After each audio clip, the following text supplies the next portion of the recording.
안녕하십니까. 소방기계시설의 구조 및 원리 2020년 3회 기출문제풀이 시작하도록 하겠습니다. 63번입니다. 분말 소화설비의 화재 안전 기준상 분말 소화설비의 가압류가스로 질소가스를 사용하는 경우 질소가스는 소화약제 1kg마다 최소 몇 리터 이상이어야 하는가? 단, 질소가스의 양은 35도씨에서 1기압의 압력 상태로 환산한 것이다 라고 나와 있습니다. 묻고 있는 건 이제 가압류 가스로 질소가스를 사용한다고 했죠. 질소가스의 이제 양을 묻고 있습니다. 1kg마다의 몇 리터 이상인지 양을 묻고 있고요. 여러분들 뒤에 있는 35도씨 1기압 압력 상태는 사실 문제의 오해의 소지를 없애기 위해서 주석으로 달아놓은 거지. 여러분들이 이 숫자 아직은 외우지 않아도 됩니다. 그래서 숫자는 신경 쓰지 않아도 되고요. 핵심 단어는 그래서 가압류 가스와 질소가스를 사용했을 때 이제 양을 묻고 있습니다. 네, 가압류 가스로 이제 질소가스를 사용했을 때 양은 기준은 40리터가 됩니다. 그럼 여러분들 궁금해할 수 있겠죠. 선생님, 그러면 가압류 가스 말고 다른 식으로 했을 때 그 양도 있나요? 하면 있습니다. 추가압류는 질소를 사용했을 때 10리터고요. 한 번 더 정리를 하자면 가압용 질소는 40리터라는 거. 해서 여태까지 기출에서는 이제 가압용 질소를 중심으로 나왔긴 했지만 12리터로 바뀌었기 때문에 추가압용도 나올 수 있습니다. 그렇기 때문에 추가압용 질소 양도 반드시 기억해 줄 수 있도록 합니다. 정답은 4번이고요. 다음 문제로 넘어가도록 하겠습니다. 69번입니다. 물분무 소화설비를 설치하는 차고의 배수설비 설치 기준 중 틀린 것은? 라는 문제고요. 물분무 소화설비인데 어디 설치한다? 차고 배수설비에 설치를 한답니다. 이 경우에 틀린 것은 묻고 있습니다. 보기 1번, 차량이 주차하는 장소의 적당한 곳에 높이 10cm 이상의 경기턱으로 배수구를 설치할 것. 네, 1번은 맞는 얘기가 되고요. 보기 2번, 길이 40m 이하마다 집수관, 수압피트 등 기름 분리 장치를 설치할 것. 이것도 맞는 얘기가 됩니다. 보기 3번, 차량이 주차하는 바닥은 배수구를 향하여 100분의 1 이상의 기울기를 유지할 것. 네, 3번이 정답이죠. 3번은 틀린 얘기고요. 기울기 같은 경우에는 배수구를 향하여 100분의 1이 아닌 100분의 2 이상의 기울기를 유지해야 합니다. 보기 4번, 배수설비는 가압 송수장치의 최대 송수 능력의 수량을 유효하게 배수할 수 있는 크기 및 기울기로 할 것. 네, 이것도 맞는 얘기가 됩니다. 그래서 보기 3번이 정답이 됩니다. 차고의 배수설비 설치 기준 같은 경우에도 가끔씩 나오는 문제이기 때문에 기억해 줄 수 있도록 합니다. 늘 얘기했다시피 이렇게 숫자가 많은 것들은 문장 전체를 외우기보다는 핵심 단어와 수치 이렇게 외워주신 거에 여러분들이 쉽게 외울 수 있는 방법 중 하나일 겁니다. 정답 3번 확인하시고요. 다음 문제로 넘어가도록 하겠습니다. 71번입니다. 제한설비의 화재 안전 기준상 배출구 설치 시 예상 제형 구역의 각 부분으로부터 하나의 배출구까지 수평거리는 최대 몇 미터 이내가 되어야 하는가라는 문제고요. 보겠습니다.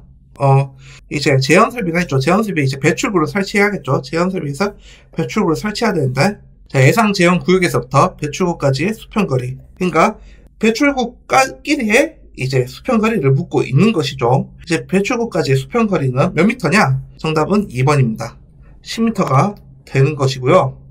이제 외우다 보면 각 수평거리 또는 스프링클러 헤드끼리의 거리, 아니면 배출구끼리의 거리, 소화전끼리의 거리 등 다양한 수평거리를 묻는 문제들이 나오고 있습니다. 여러분들이 공부할 때는 반드시 그냥 수평거리라고 기억하면 안 되고요. 어떤 거에 대한 수평거리인지 반드시 기억해야 됩니다. 이 문제 같은 경우에는 제한설비에서 배출구까지의 수평거리는 10m 된다는 거 기억해 주시면 될 것 같습니다. 정답은 2번이고요. 다음 문제로 넘어가도록 하겠습니다.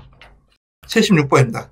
제한설비의 화재 안전 기준상 제한설비 설치 장소 기준 중 하나의 제한구역의 면적은 최대 몇 제곱미터 이내로 하여야 하는가 라는 문제고요.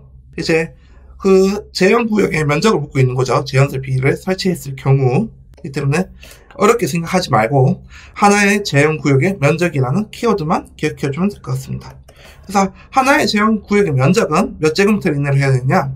1000제곱미터 이내로 해야 된다는 거 기억해주면 될 것 같고요. 앞에 문제는 헷갈리면 안 됩니다. 방금 전에 설명했던 문제는 제한설비에서 배출구끼리의 수평거리를 묻고 있죠. 배출구끼리의 이제 수평거리는 10m가 되는 거고요. 하나의 제한구역의 면적은 1000제곱미터 이내가 돼야 된다는 거 기억해 줄 수 있도록 합니다. 그래서 보기 2번이 정답이 됩니다. 다음 문제로 넘어가도록 하겠습니다. 80번입니다. 포소화 설비의 화재 안전 기준상 전역 방출 방식 고발포용 고정포 방출구의 설치 기준으로 옳은 것은 이라는 문제고요. 가로치고 다음 해당 방호구역에서 외부로 새는 양 이상의 포 수용액을 유효하게 추가하여 방출하는 설비가 있는 경우는 제외한다라고 나와 있습니다. 그래서 여기서 핵심 단어는 당연히 전역 방출 방식 고발포용 고정포 방출구 설치 기준을 묻는 것이겠죠. 자, 이 문제의 핵심 단어는 결국은 전역 방출 방식의 고발포용 고정포 방출구에서 설치 기준을 묻는 것이죠. 묻는 것이고, 조금 용어를 설명을 해드리자면 전역 방출 방식은 공간 전체에 방출하는 방식을 이제 전역 방출 방식이라고 하고, 이제 반대말은 국소 방출 방식이겠죠. 국소 방출 방식은 특정 부분에만 살짝 이제 소화약제를 뿌리는 방식을 국소 방출 방식이라고 얘기를 합니다. 그리고 여기서 이제 고발포용 있죠. 고발포용 뭐냐? 포가 이제 터지면 커집니다. 거품이 생기면서 이제 캡슐 안에 있는 포가 터지면서 거품이 발생하는데, 이 거품이 크게 발생하면 고발포용이고 조금만 발생하면 저발포용이라고 얘기를 합니다. 그래서 이건 무슨 말이냐? 터졌을 때 부피가 크게 증가하는 것을 고발포용이라고 하면 된다는 거. 반대 얘기는 저발포용이라는 것도 기억해주면 될 것 같습니다. 문제로 돌아와서요. 이제 전역 방출 방식 고발포용 고정포 방출구의 설치 기준을 한번 보도록 하겠습니다. 보기 1번입니다. 계고부에 자동 폐쇄 장치를 설치할 것. 네, 1번부터 정답이네요. 나머지도 보도록 하겠습니다. 보기 2번. 바닥 면적 600제곱미터마다 1개 이상으로 할 것. 네, 600이 아니고 500이죠. 그래서 아니고요. 보기 3번. 방호 대상물의 최고 부분보다 낮은 위치에 설치할 것. 네, 이것도 틀린 얘기입니다. 뭐가 틀렸냐? 낮은이 아닌 높은 위치에 설치를 해야 합니다. 그렇기 때문에 틀린 얘기고요. 보기 4번.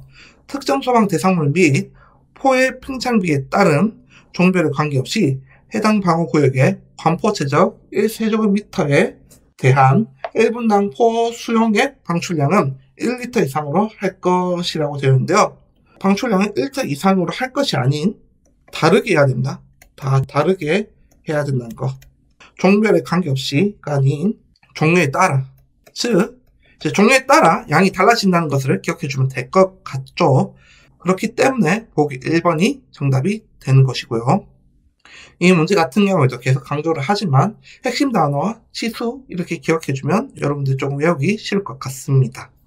이상 소방기기 시설의 구조 및 원리 2022년 3회 기출문제풀이 마무리하도록 하겠습니다. 감사합니다.